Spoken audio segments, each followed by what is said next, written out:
Hello! Today I want to make something very special. Something you may not know about me is that I absolutely love gifts. I love receiving them, I love giving them, I love hearing about what other people received. Watching someone open a present adds years to my lifespan. And today I'm excited because I am making a gift for my big brother. My big brother Tim is a very cool person and someone that I look up to a lot. He makes music under this handle Vancouver Sleep Clinic. I might be a bit biased, but I think he is one of the best songwriters in the world. And if you haven't listened to his music, you simply must. It's so beautiful. And I've wanted to make him an original piece for a long time. I think his style gravitates towards very earthy inspired tones, rusts, browns, greens, tans, natural sort of colors, and I think he probably takes a lot of inspiration from nature as well. His style is kind of like a cool street style mixed with comfort, mixed with a little bit of interesting, just a little bit of interesting in there. And because he's an artist, I want to make him something really cool. I'm posting this after his birthday, so don't you worry about that. I've curated this huge pile of scraps that all remind me of Tim. They're just all of these natural tones that I feel like you could find on a mountainside. And my vibe is I'm going to patchwork these together and quilt them by hand using this cotton crochet yarn. And it's going to be a hoodie. Did I say that? I want it to be a hoodie. A quilted, patchworked hoodie that looks like a mountain, maybe. I've low-key been looking at inspiration for this project for many months and I'm kind of freaked out to make it. It's so scary making things for people and designing it for them because it's like, what if you hate this? And I designed it for you to like it, and you hate it. That's like the definition of a fail. But you literally have to be in it to win it. I'm looking for the technique I want to use on this jacket on Instagram. Let me find it, hang on. Okay, yeah, the Instagram account is called Tessa. They make bespoke hand-stitched quilts. Let me insert a picture. Something I really like about this work is this thick hand stitching, and I scrolled through so many of their posts trying to figure out what the actual material was, and then they said in one of their posts they used this fine cotton yarn. So I had to get some for myself. Previously, if I wasn't machine quilting, I was using embroidery thread, which I didn't really enjoy because it was too thick and very annoying to use. Or I was doubling or tripling or quadrupling up my regular stitching thread. But this gives a much better effect. I already tried it. I'm going to be using a self-drafted hoodie pattern that I made a few months ago. And if you are interested in knowing more about that pattern and how I created it, I also have a long pattern breakdown / sewing journal available on my Patreon, if you are interested. I think this project is going to take a couple of days to make, so I better get into it, but before I do, I'm very excited to share with you that today's video is sponsored by Skillshare. I've wanted to make a phone pouch for the longest time so I can keep my phone securely tucked away, both when I'm working and when I'm out and about, so I don't keep looking at it. And I found a class on Skillshare that taught me the whole process of making a cute quilted zippered phone case. The class I've been taking is called Fabric Collage and Slow Stitching, Make a Useful Pouch for Your Electronic Devices. This class was so perfect for me because I've been wanting to make a little pouch for my phone so I don't pick it up as much throughout the day when I'm working or when I'm out with friends. And it was awesome too because it taught me a little bit more about slow stitching practices, which I'm gonna need to use for my project today. And it taught me how to do a zippered pouch with lining. So there were a lot of skills learned throughout this class. The teacher of this class, Ruth Shanley, also has another class I really want to take called Have Fun Sewing a Reversible Japanese Rice Bag. And they are so cute, and you best believe that's going to be my next class I take now that I'm on my bag making journey. Skillshare is the perfect place to start your learning journey if you're interested in delving into a new skill or exploring a passion. Skillshare is the largest online learning community with thousands of classes led by industry pros across film, illustration, design, productivity, and so much more. So invest in yourself and explore a new learning journey on Skillshare. And to help you get started on that learning journey, Skillshare have a wonderful offer for you. The first 500 people to click the link in my description will receive 1 month free of Skillshare. So click that link and enjoy. And thank you so much to Skillshare for sponsoring this video. Today, I am her. Let's go. It's really interesting when you patchwork because I never know what I'm going to do. I wondered whether I would do big pieces or small pieces, but ultimately when I started working with textiles, I realized I wanted to incorporate some big curved pieces that kind of reminded me of, you know, mountains and things you would find in nature. And I ended up hand stitching these elements together and leaving the underside raw because it would be covered by quilt batting and lining. And yeah, I just kind of let the textiles speak to me. I know that sounds a little bit hippie and uninformative, but I kind of find that to be the fun in patchworking, just seeing what comes together and what looks interesting and what feels right. And that's kind of the process of how I started my patchworking. I don't know what's wrong with me, but I just love when fabric has this slight discoloration and stuff. This is secondhand fabric and I just found it in my stash. And it's kind of like where it's crinkled, it's been sun bleached, and it's just got a little bit of variegation, probably just due to like sun exposure and stuff. The quality is great, but the color is a bit variegated. I just love it. Whatever this is, give me more of this. Bea. Bea.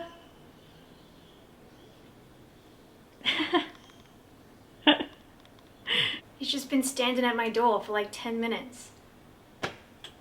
Just standing.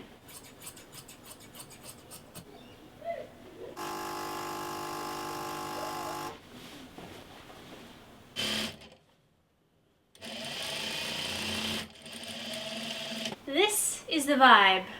Kind of cool.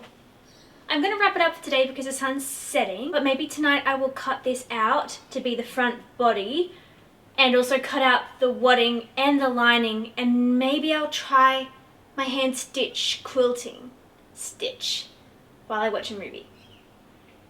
Maybe. What's up? It's a new day. I'm sad to report to you that I did no further work on my project last night. So today what I want to do is just make all of the fabrication that I need for the hoodie and then start on quilting it. My first panel is done. So now we need to do a back panel, 2 sleeves and a hood.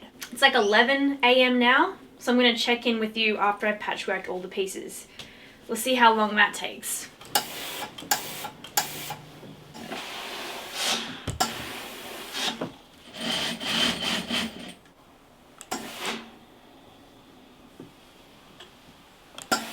Someone asked me a little while ago how I can cut my fabric on my ironing board.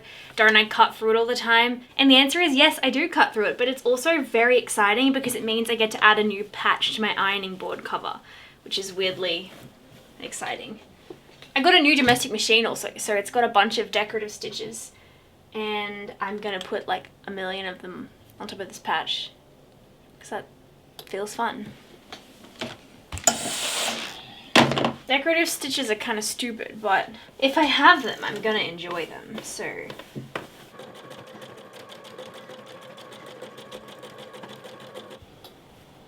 Another slice, another patch. That's procrastination.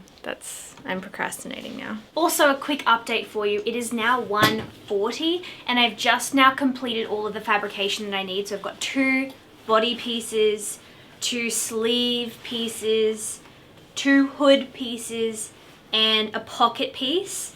And I will break for lunch, but the plan of attack for the rest of the day is to cut out my pattern pieces out of this fabrication, the lining fabric, and the quilt wadding, and then start hand stitching it all together. There's no reason for it to be hand stitched except for the fact that I think it's gonna look cool. I am slightly scared about how long it's gonna take me, but I really just want to achieve my vision despite time restrictions. So we shall see.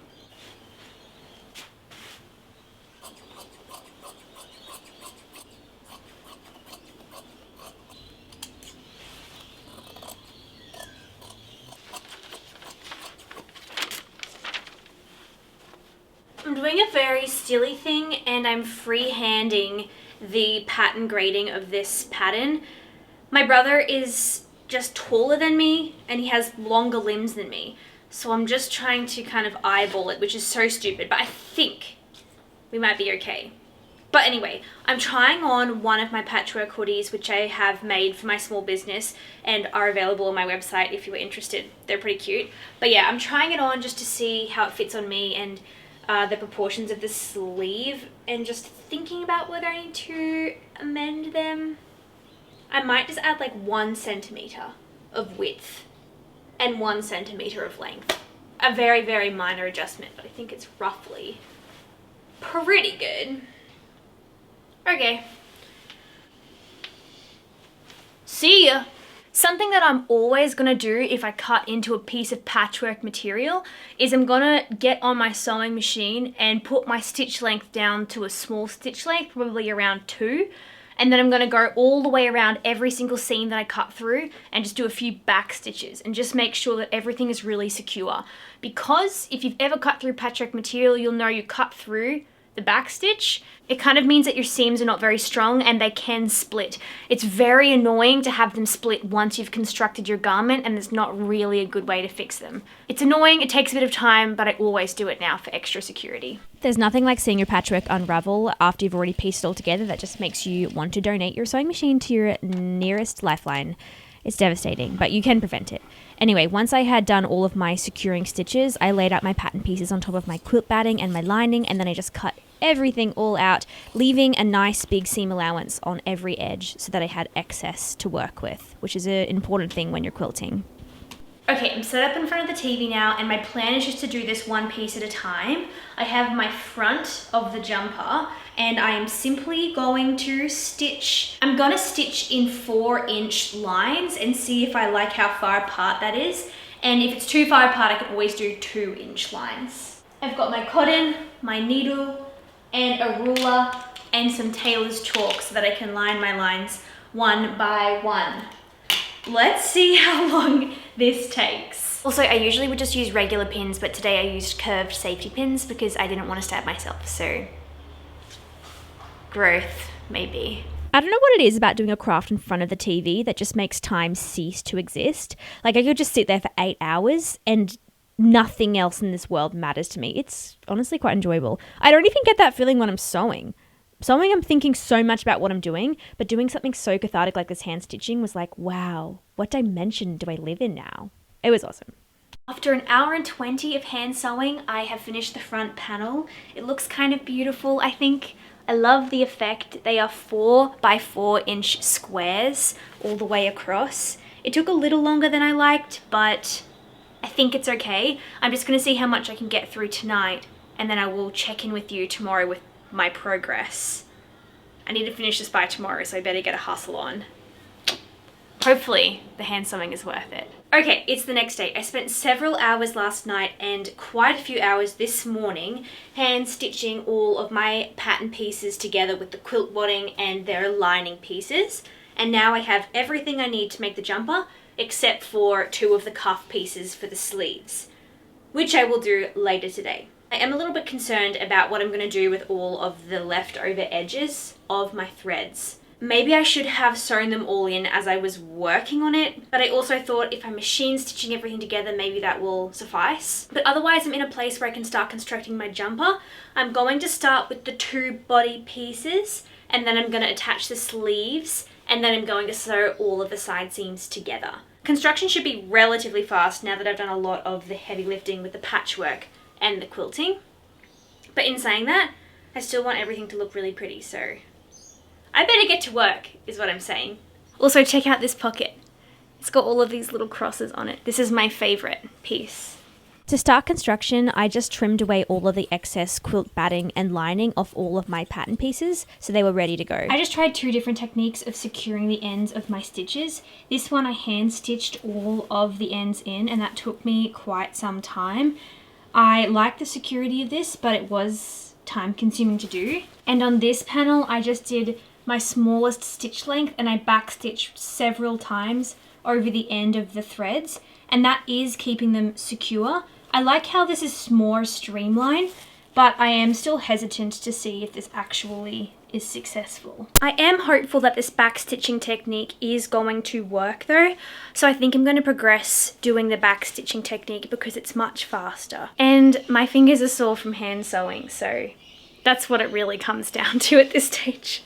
To start construction, I pinned the shoulder seams together, right sides together, and then I sewed down that line at a 1/2 inch seam allowance on both shoulder seams. The interesting dilemma I have with the seams is that I don't want to overlock them and slice off any of my seam allowance, because the seam allowance is where I have all of my knots and or back stitching, keeping my hand stitching in place. So I don't really want to get rid of the bulk. I don't really want to overlock it. I think I might have to do just a chunky binding. It's not that chunky. I don't think it's super problematic, but maybe if I were going to do it again, I would thread my hand stitching back a few stitches so it wasn't in the seam allowance, and then tie it off there. So that way I could potentially overlock / trim my seam allowances without the danger of my work unraveling. Does that make sense? Also, check it out. It looks pretty cool. Okay. I think I'm gonna do a binding. I think that's the best solution. I have learned so much from you guys in the comment sections of my videos, and once again, I am asking you guys for your advice. I don't know how to finish my seams with bias binding. I make it up every single time, and I literally forget how I did it last time, and blah, blah, blah. I just don't know what I'm doing. This time around, I did this kind of weird thing where I just top stitched it over the seam allowance, and I kind of like the look of it, but is this right or is this wrong? It worked, so it's not wrong, but how would you finish a seam with bias binding? Do you have any good tutorials? Let me know. Am I meant to just get the bias binding and sandwich my seam allowance with it and then just have this little flap of seam allowance and bias binding? I don't know. Help me please. After I did that though, I started attaching my sleeve to the body of the jumper, and I sewed that down and decided I would in fact start overlocking the raw edges of my jacket, because it would be much easier. And I just made sure that I didn't cut through any of my back stitches where I had secured my quilt stitching. And it was fine. It was totally fine. I pressed my overlocked edge of the sleeve to the body side of the jacket, and then I top stitched that down so that the seams would lay nice and flat. Then I pinned my sleeve and body right sides together, so I sewed all the way down the sleeve and then all the way down the sides of the body, making the whole thing into an actual jumper. And then I just overlocked those raw edges. Okay, sleeves are fully on, seams are overlocked. Now that I've done that, I'm officially approaching the part of the project that I really don't enjoy doing, and that is the hood. I don't know why, but I find this to be a little bit overwhelming, but it's not. What I need to do is attach my hood together at the back center seam and press that seam out, and I need to repeat that process for the lining of the hood, and then basically the lining is going to finish the front portion of the hood. I'm going to make a channel, and that is where I'm going to have 2 buttonholes or grommets and a little cord coming out, and that's the hood. I also will need to finish it with bias tape to the inside portion of my jumper. I don't know why, I just find the whole thing a bit fiddly and I don't enjoy it, but I do actually think it makes this a really cool piece. That portion of sewing is like, your arms are weak, your fingers are fully tensed. I'm like sweating. That was exhausting, but we made it through. That's why I don't like the hood. It's a lot of fiddly, strenuous sewing, but it's okay. We're out of the thick of it. I folded up my hem by about 1.5 inches, pressed that down and then pinned it in place so it was ready to sew. And I also pressed in all of the raw edges of my pocket and stitched down the sections that I needed to. I think that's just the side and the top. Also, yeah, you would be smart to probably put this pocket on before you sew everything, but I'm just the kind of person that likes to see it on to get the placement right every time. So that's why I'm doing it now.